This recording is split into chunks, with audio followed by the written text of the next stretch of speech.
champion, author, millionaire businessman with a beautiful wife. But he'll tell you his greatest accomplishment is killing his cancer, just in the nick of time.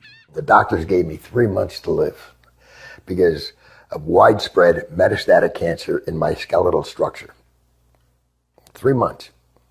3 different doctors told me that same thing. It's a horrible, horrible feeling to have someone tell you that the person that you love only has 3 months to live and you're not going to be with him anymore. While Fred was preparing to die, he heard about an anti-cancer diet, also known as metabolic therapy. With nothing to lose, he gave it a try and was shocked when it actually worked. And the cancer was gone completely. To this day, there's no trace of it, and it's been over a year. Although it wasn't easy, Fred stopped eating carbohydrates because carbohydrates turn into glucose inside your body. Cancer cells love glucose and need it so badly that if you stop giving it to them, they die. And it just absolutely amazes me that medical science is just now finding this out.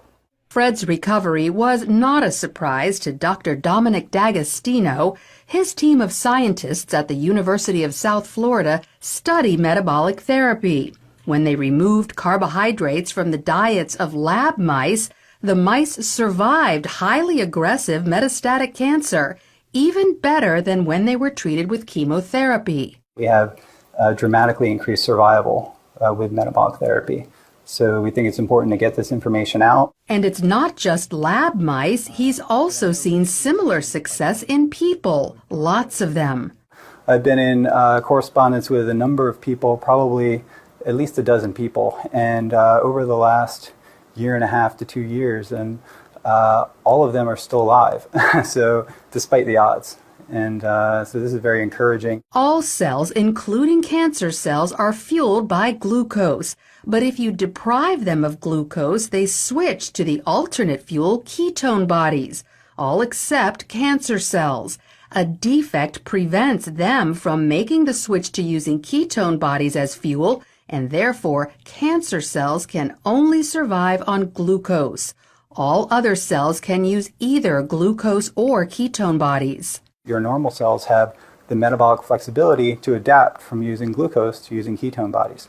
But cancer cells lack this metabolic flexibility, so we can exploit that. People like Fred, who deprive their cells of glucose and fuel them with ketone bodies instead, eat what's known as a ketogenic diet.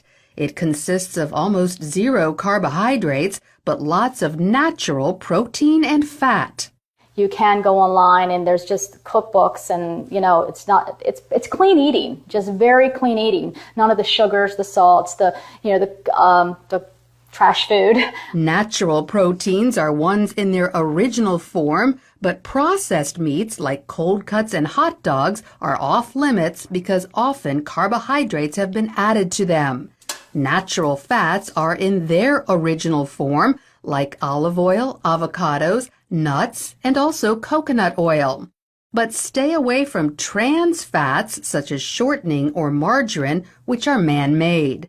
Some people are afraid to try the ketogenic diet because they think all this fat is bad for their heart. But more doctors are now saying natural fat is actually good for you, even natural saturated fat like coconut oil and butter. Doctors like cardiologist Stephen Sinatra. Is cholesterol the major cause of heart disease? Absolutely not. In his book, The Great Cholesterol Myth, he says the real cause of heart disease is inflammation, which comes from eating too many carbohydrates. We need to coach our patients and empower them about the dangers of sugar. Unfortunately, they're not hearing that. They're hearing the converse, the dangers of fat. Fat is healthy for you, as long as you avoid trans fats. So by cutting back on carbohydrates and eating natural fats and proteins, you could improve your heart health and even wipe out cancer. Lori Johnson, CBN News.